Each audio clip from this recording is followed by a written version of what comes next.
Okay, this is kind of a weird angle, but we're gonna go over the kettlebell arm bar, which is a great exercise for not only mobility of the shoulder, but it really starts to get into how your shoulder blade moves and rotation in your spine, specifically the thoracic spine, which is the foundation of your shoulder.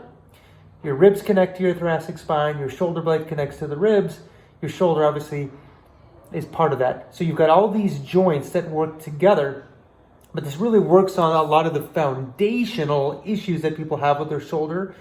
And number one would be breathing. And number two, that would be having a thoracic spine that actually rotates and extends and flexes and basically moves in all three dimensions. And that's going to highly impact your ability to move your shoulder blade and your ability to move your shoulder. So this will kind of attack all of those, but very foundational in terms of shoulder health. So the main thing is you're going to have a weight that's overhead, okay? So I like the kettlebell. I think it's the best tool just because of the offset weight. It kind of encourages a little more stability than a dumbbell. Dumbbell still works. Kettlebell is just a better tool for this. So what you're going to do, so if I have my left arm up and my left knee's bent, I'm going to use my left foot to drive me over to the right side of my body. And then from there, I basically, the most important thing is you want to keep this arm vertical. You need verticality.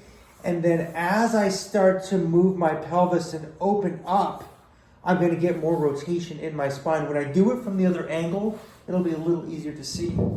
So I'll do the other side, okay? So again, this stays vertical. I'm never going to lose that verticality. I'm going to take this arm overhead. You will get a really good stretch on this lat, the arm that's overhead. So as I come over, I look at the weight, and then I bring my other leg across to stabilize me. I'm going to get a good stretch in that lat. And now from here, I can literally just hang out here and breathe. I can get some rotations, internal and external rotation. I would always glance up a little bit in the beginning because you may not have the sensory awareness of where where the kettlebell actually is. And when you have a kettlebell overhead or any weight overhead, you want to know where it is. So then from here, there's a lot of cool shoulder stuff that's going to happen. You might get a lot of like weird, cool little twitches. Then I'm going to try to straighten out my right leg and get the right side of my pelvis down to the ground. And I can kind of pump myself in and out of that. I can kind of go back and forth, squeeze my glutes, and really try to open up my chest, although that's not the goal.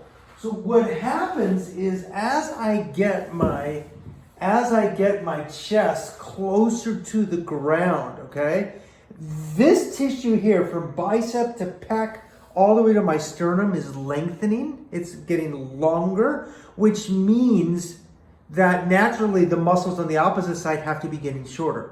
So your scapular retractors, all the muscles in your shoulder blades are going to come together. So if you look at me a little bit closer here, so these will lengthen, and as I go there, I'm going to get some shortening.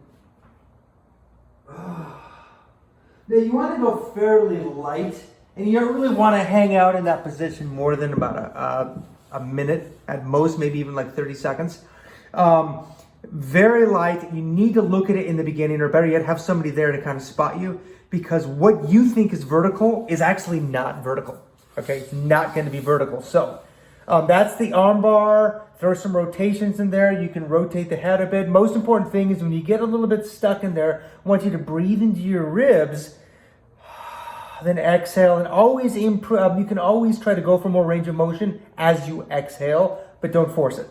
You want to think long term. Look at the long game on this exercise. This is something to build you up over time. It's not a quick fix. It can, in some cases, improve mobility really quickly, but you may not have earned that stability yet. So just remember to just be super patient with this and go ahead and share with somebody who wants better thoracic spine movement and wants a better shoulder, okay?